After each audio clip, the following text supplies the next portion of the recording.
Rolling. What's up, guys? Today, what we're gonna draw today? What Marvel DC character we're gonna draw today? It's your boy Cyrus, the cartoonist guy. Superman. All right. Superman. Usually, we're gonna start out with a circle. So put your camera on this right here. Put it right here. We're drawing Superman. We're gonna start with a circle.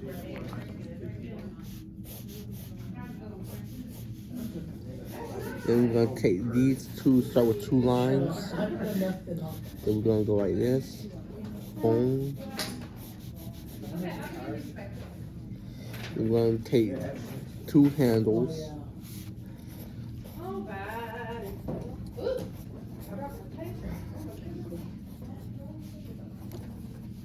We're gonna take these 2. If you don't have your schedule, guys, I'll give you a piece of paper. I'm not worried about it. Please participate. Because if not, you're really not going to be ready and you're going to feel stressed out. Alleviate some of that stress. That's why we do steps along the way. Let me do this paper, David. Have you got a sketchbook? No, I haven't made one yet. Yes. Well, we're not going to go back and do that project, but if you'd like to bring a sketchbook in, you can. Or if you just like to use loose paper, you can. Very nice. Woo! Woo! Are you seeing this? Wow. Makai showing out. You looking at paintbrush drawing tutorials? No. What you looking at? Oh, your sketch. Are you filming? Now you're going to have me talking. Here we see in his natural habitat, Cyrus. Cyrus in his natural habitat. This Superman is gonna be me. This new character I made about Superman. This Superman is me as Superman. And I'm Superman Kal-El, playing Kal-El. And I'm wearing glasses. And I am Superman. It's called Boschwer, not Boschwer Superman. Alrighty. Boschwer. Now, are we ready to move on to our bigger piece of paper? Superman.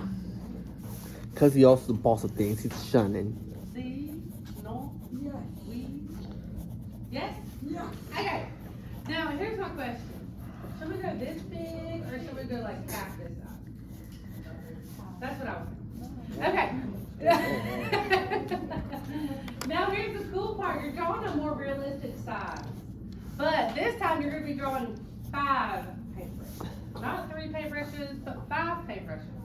Alright, so let's pause in our sketching time. Pause, pause, pause. And I'm going to show you the next bit. If you still want to practice a little bit, that's okay. Because practice is, makes you really, makes you work really hard, makes you do really good work if you practice ahead of time. Alright, so let's look back up at the PowerPoint presentation. So, what you're going to do, I need everybody off their phone. And the reason we're moving on is because some people have done really well and moved really fast. And some people are still drawing, and that's okay. It's okay. But I do need y'all to pause for a second. I might need an almond. Wait for y'all to pause. There you go. Okay. So, you want to set up your composition. Your composition is the way that you compose your artwork. Just like you compose music, you put music together. Maybe you don't, but other people do. You compose a piece of artwork. So you figure out in what position am I going to lay this paintbrush? How am I going to make this look a little bit more interesting? If you just do it like everyone is perfectly laid in a certain way, then it looks probably like it's staged. But if you place them where one's kind of a little crooked and tilted, and they're just a little, they don't have to be perfectly aligned, then that would be cool. So you're going to draw 5 paintbrushes, and each one needs to be a different paintbrush. And you're going to create an interesting composition by overlapping the paintbrushes if you like, or placing the paintbrushes at different angles. So space is what we're looking at here. Space is an element of art by which by which positive and negative areas are defined or a sense of depth achieved in the work of art. So we're going to create space by overlapping.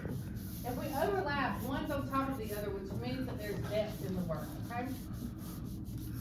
So we're going to add a 3D effect, and we'll do this later, but right now I just want you to sketch or draw kind of how you want to lay your paintbrushes on your paper. On the left side of each of the flattened paintbrushes, you're gonna add a thick line. So, we're not gonna get into this yet, I just want you to know how this is gonna work. And what you do there is you add another line on the edge to make it look like you're seeing that side. That is taking something from looking flat, like in the previous one. Oh, no, I'm trying to find one looking flat like this. You add a line to the side, it makes you look like you're seeing that side, and it's adding a little bit of depth. So it creates a 3D effect and changes it from just a shape to a form. Okay, then once we get all of our paintbrushes drawn, you're going to use an ultra fine marker, and you're going to draw over it. So there's really no reason to draw hard. You're going to trace the handles and the furrows and with a thick black marker. I'm sorry, thin. This is thin and I said thick. Erase any pencil lines showing in the areas, and that is just good craftsmanship. Erasing pencil lines. Then after we do that, I'm going to give you a piece of tape. You're going to put a piece of tape at the end to help you stop your lines, and that way you can draw and draw and draw the bristles without worrying about making them too uneven. That's just a little trick you can do.